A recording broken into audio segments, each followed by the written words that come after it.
I know I still have my Christmas decorations up. What of it? I don't know. We'll be hearing none of that. No, thank you. No, thank you. Whatever, okay? I'm focused on making content, not decorating my shelves. When I go to make my decorating shelves video for spring, decorations will change. Hello there, my name is Mackenzie. Welcome back to my channel, and thank you so much for being here. Today we are doing my February anticipated releases video. There are 15 books that I want to talk to you about across 4 different dates, so let's just get started. On February 1st, there are three books that are coming out that I want to talk to you about. First one being Amari and the Night. No, that's the first book! Amari and the Great Game by B.B. Alston. This is the second to Amari and the Night Brothers. A middle grade urban fantasy. Right now it has a 4.48 on Goodreads. I think this is a planned trilogy, so that's very exciting. However, even if there are more books in the series, oh my gosh, I'm so for it. No spoilers, but the ending of book 1 was just so intense, almost out of nowhere, that it's... I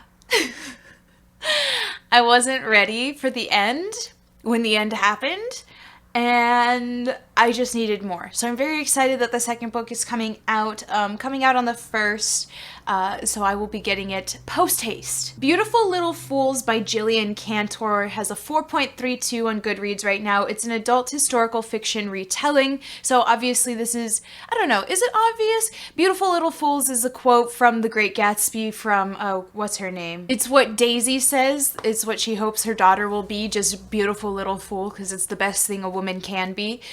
So this is a retelling of Great Gatsby from the perspective of 3 different women, one being Daisy Buchanan, Jordan Baker, and Catherine McCoy, who is sister of Myrtle Wilson, who is the wife of that gas station attendant. We all saw the movie. I know not everyone is like in love with The Great Gatsby, and I completely understand that. Probably if I didn't have to like spend 3 to 4 months dissecting it in my AP English class, I probably wouldn't have such a love for it that I do. But to me, it's just such a beautiful tragedy in every single aspect of the story, and that's why I really love it. So anytime that there is a retelling or something is slightly Gatsby-esque, I'm so excited about it. That love is also translated in The Beautiful Ones by Silvia Moreno Garcia, and also Dead Girls by Nikessia Afia, because that one is also taking place in the 20s, just in Harlem. Third book coming out on February 1st is another sequel, Count Your Lucky Stars by Alexandria Bellafleur. This has a 4.27 on Goodreads. This is an adult contemporary romance, third in a trilogy of, you know, how romance novels are like companion sequels as opposed to direct sequels. So this is another companion. It is, I guess there's only going to be 3 because when you read the summary of this, it says that our main character, Margot, is the last person in her friend group who is single. So it seems like this is going to be the last one. I'm very excited for this one. I so loved Written in the Stars immensely. It made me so happy, like unbelievably happy. And then I read Hang the Moon, and that was garbage. And it wasn't as bad as like my worst books, but it was pretty up there, and I was not happy about it. And so I'm really excited about this next one. I'm not entirely sure, like I said in my review of the second book, I think I only just disliked that character, and what we've seen of Margot from the first 2 books, I have really enjoyed, so I think I'm going to be really excited about this. It is a second chance romance, which I'm not entirely against. I'm still trying to find all of the niche tropes in romance that I definitively do love and definitively don't, and I feel like that second chance romance, I don't necessarily like the idea of it, but I've seen it executed so well that I can't say definitively I don't like it. Moving on to February 8th, we have Jawbone by Monica Jada, I'm sorry. 3.89 on Goodreads, an adult horror fiction. It is my goal this year to find more horror authors, mystery authors, and thriller authors that I actually enjoy.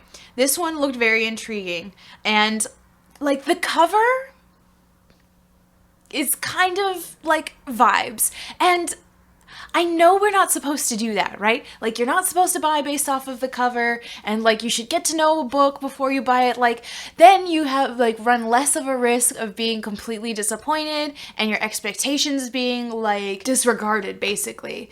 But I can't help myself. I'm looking for more horror. This is a horror. I read the first couple of sentences on the blurb and like I'm down.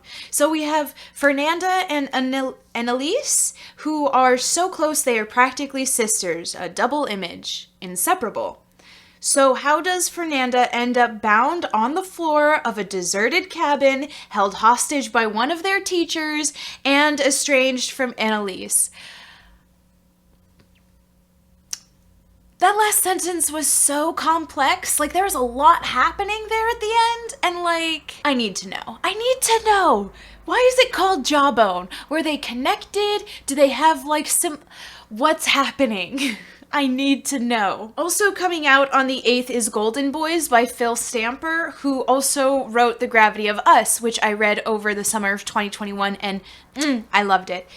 This Golden Boys has a 4.26. It's a YA contemporary romance, it says on Goodreads. However, it's giving me gay Sisterhood of the Traveling Pants. So we have, it's also the first in a series. So like, definitely Sisterhood of the Traveling Pants. We have 4 queer best friends embarking on individual summer adventures the summer before their senior year. So they're not together. No 4 of these boys are like together doing their adventure together, but they're all having an individual adventure. This is Sisterhood of the Traveling Pants, but queer, and I'm here for it. Yes! Yes! You know, the main reason I really didn't like Sisterhood of the Traveling Pants when it was like a movie and coming around when I was a child was because I didn't relate to any of them. The sporty girl was also like boy crazy and I just really wasn't. I had a hard time. Everyone else's personality really didn't match mine and I just didn't relate. So I'm really excited about this. I feel like this is something that I could enjoy. The cover is kind of cute and it's coming out in February, but honestly I could see myself waiting until June, July to read this one because it seems cute. Summary.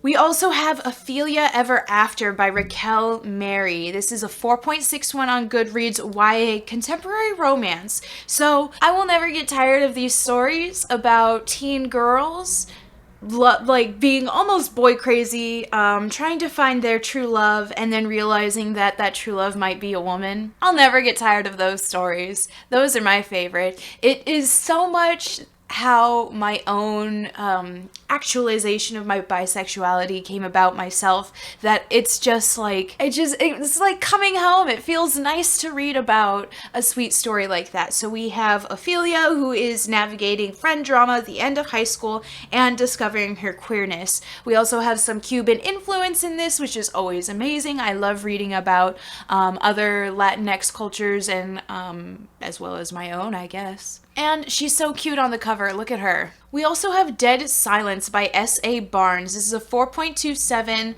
adult sci-fi horror. Here we go.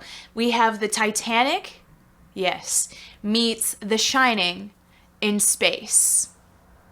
I did enjoy The Shining. I feel like there were bits and pieces in there that you can pick apart, and obviously like the racism of it all and like the old writing of it all and like the way that Stephen King just like grabs you by the throat and makes you listen to his description of the world he's built. But I don't feel like we're going to get so much of that here, more so we're getting vibes.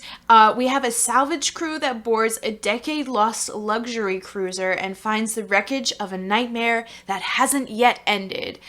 So we're following this woman and her crew, and haunted, like ghost thing, the ship might be alive. Is it, how shining is it going to get?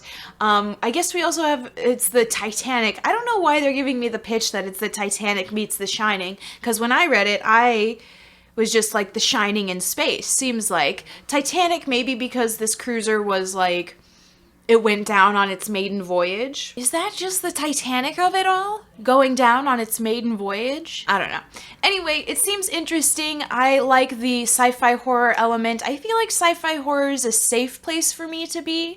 I do enjoy those types of movies, so I feel like those types of books are going to be a safe bet always, especially while I'm trying to find horror, mystery, and thriller authors that I actually enjoy. You Truly Assumed is the last book we're expecting on February 8th by Layla Sabrine. This has a 4.0 rating on Goodreads, YA contemporary fiction. So after a terrorist attack rocks the country and anti-Islamic sentiment stirs, 3 Black Muslim girls create a space where they can shatter assumptions and share truths. I kind of stopped reading from there. It seems like that's really all I need to know going into this. It seems I'm going to wait and see how people respond to this.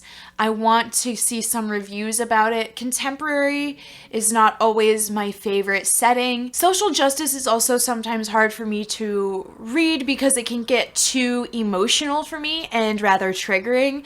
I tend to stick to social justice books in the YA setting because they are just a little bit softer and it's the same idea, but I'm not being triggered.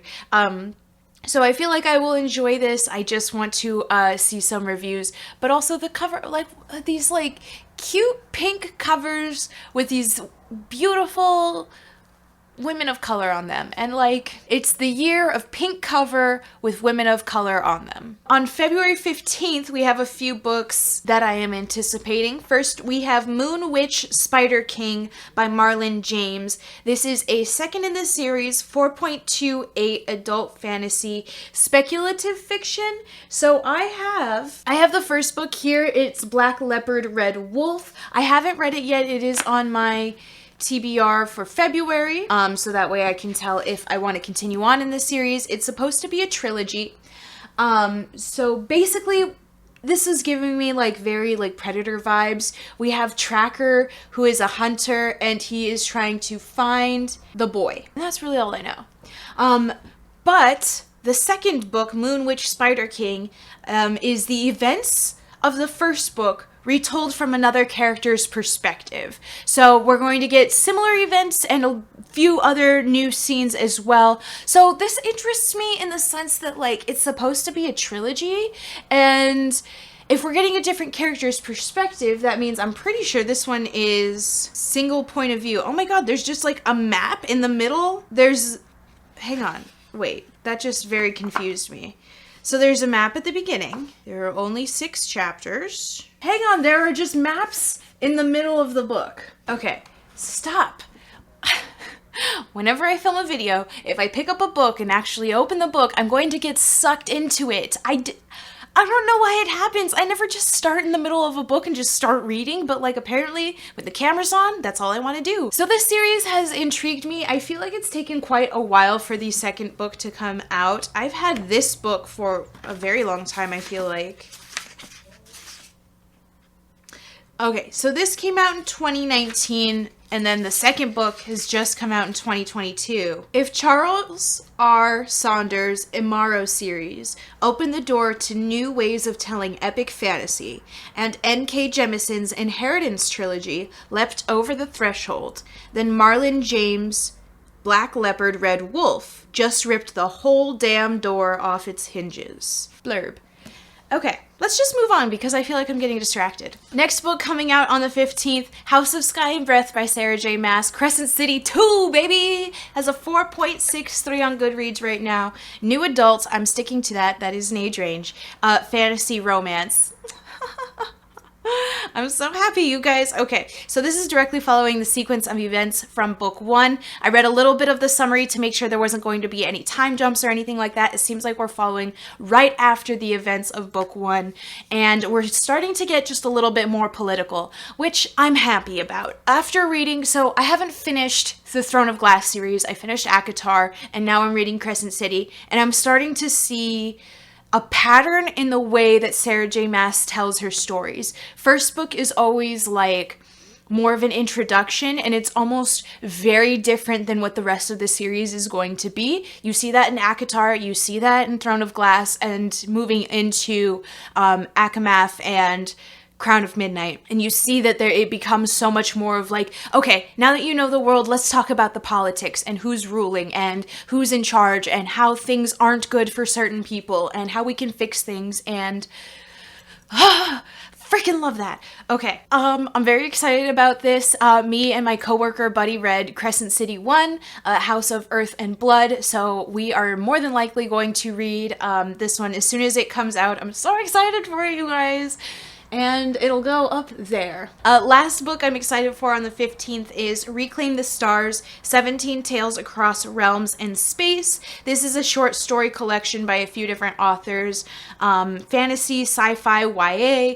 4.10 on Goodreads right now. This is more so talking about the Latinx or Latin American diaspora that has happened, told within the backdrop of sci-fi, fantasy, speculative, talking about it and kind of just discussing and being vulnerable and emotional as is wont to do in literature. I always put short stories collections on these lists because I do get excited about them. For whatever reason, I never buy them. Never buy them. And I totally should. But I have never. We're gonna put it out into the universe that eventually, one of these days, I'm going to get all of those short story collections and I'm going to read them. February 22nd is the last day that we have books that I'm excited about. It's the last Tuesday in February. Let's go. We have The Girl Who Fell Beneath the Sea by Axie O. This is a 4.4 on Goodreads, YA fantasy retelling. So I think this is a retelling of a myth where there's an island and the sea god is angry with this island, and so like storms are constantly ravaging the island, and so every year the island sends out a maiden to be the wife of the sea god, and like they're hoping to find the true bride so that way the sea god will like, you know, leave them alone forever and the curse will be lifted or something. So I think that's a myth that they're doing a retelling of.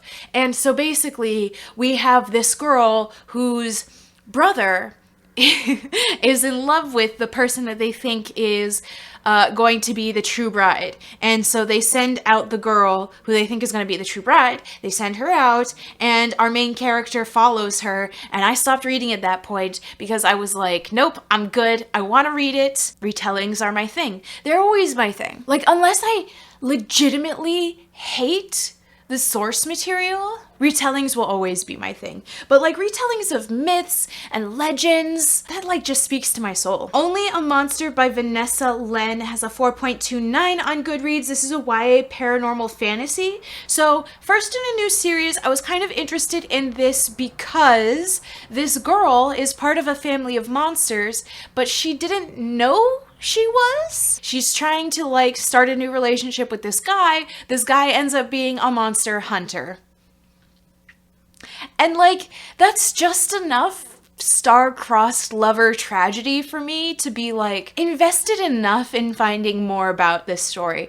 I'm going to wait and see what some other reviewers say about this, but it seems interesting to me. It's good enough for me. Manhunt by Gretchen Felker Martin, 4.43 on Goodreads, sci-fi horror adult. I'm looking for more horror authors. I believe this is a debut and I'm really excited. I want to read it. I want to see if this is an author that I can follow in their publishing future. So this is a post-apocalyptic following trans women and men on a grotesque journey. And this, in the summary I was reading, said that it was a response to every gender-based apocalypse story that failed to consider transgender and non-binary people. And I completely appreciate that. This is a type of like social horror aspect that I enjoy in horror novels, because there have been like quite a few books that have come out, like it wasn't exactly like a post-apocalyptic horror, but it was like that Cannibal Nuns book, right? And like it was a very strict like gender-based rule system. Because of that rule system, it didn't make sense. Like they didn't account for transgender or non-binary people at all. And so like they just left them out of the story completely, so that way they didn't have to like talk about how weird that their system was, you know? And I'm reading something right now where, you know, there's a lot of gender roles, but they have also included non-binary people in the conversation, characters in the conversation who are not being forced into a specific role, but who are kind of playing both the role of male and woman because basically they can. And so it's one of those things where I agree that we, in the year of our Lord 2022, these characters exist, these people exist, and to completely disregard them in your fiction, especially when it's gender-based, is like a plot hole that you're writing specifically, and that's just a little weak. So I'm very excited about this. I like the imagery on the front. It's it's giving me truck nuts, but better, and happy about it. And finally, the last book on this list is called Extasia by Claire Legrand. She wrote Furyborn, which is a series. I have the first book. I haven't read it yet, but this looks great. This is a 3.9 on Goodreads right now, YA fantasy horror. I read a little bit of it. It's about a girl who joins a coven to root out a vicious evil that's stalking her village. So there's that part. There's also phrases in there in that summary that say, her name is unimportant. She is not afraid. Are you? And it's like, okay, wait. Is she infiltrating, or is she like, you know, fully like invested in the cult? And like the cover is very creepy, and I'm creeped out. I'm down. So that was all 15 books coming out in February. Well, not all. There's plenty more books that come out in February that I have not mentioned, but those are the 15 that I saw that I am very excited about. Let me know down in the comments any books coming out that you are excited about, and if you are going to be picking up any of these books, let me know. Maybe we can read together. Okay, I hope you enjoyed this video. I hope you have a good rest of your day, and I hope to see you in the next one. Bye!